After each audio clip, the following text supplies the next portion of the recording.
दो माली। एक गांव में दो पड़ोसी थे। दोनों माली थे। दोनों के पास अपने अपने बागान थे और वे उनमें तरह तरह के फलों के पौधे उगाते थे। यही बागान उनकी जीविका के साधन थे। उनमें से एक पड़ोसी बहुत सख्त था और अपने पौधों की जरूरत से ज्यादा देखभाल करता था। उसे लगता था कि पौधों की अगर ठीक से देखभाल नहीं की गई तो वे नष्ट हो सकते हैं।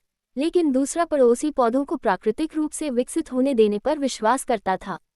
वह पौधों की उतनी ही देखभाल करता था जितने की उन्हें आवश्यकता थी, लेकिन वह अपने पौधे के तनों और टहनियों को काट छांट न करके अपनी मनमर्जी दिशा में बढ़ने देता था। इससे वे स्वाभाविक रूप से विकसित होते थे। एक शाम बहुत भीषण तूफान आया जिसमें भारी बारिश हुई। तूफान ने कई पौधों को नष्ट कर दिया।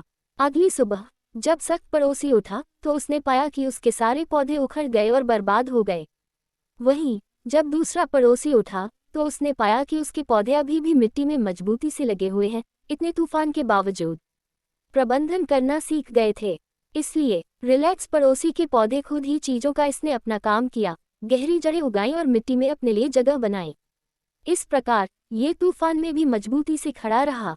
जबकि उस सख्त पड़ोसी ने अपने पौधों का जरूरत से ज्यादा ख्याल रखा था, लेकिन शायद वह भूल गया सिखाना कि बुरे समय में खुद का ख्याल कैसे रखते हैं।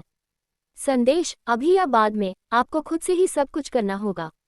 जब तक माता पिता अत्यधिक सख्त होना बंद नहीं करते, तब तक कोई अपनी समझ के अनुरूप काम करना नहीं सीख पाता।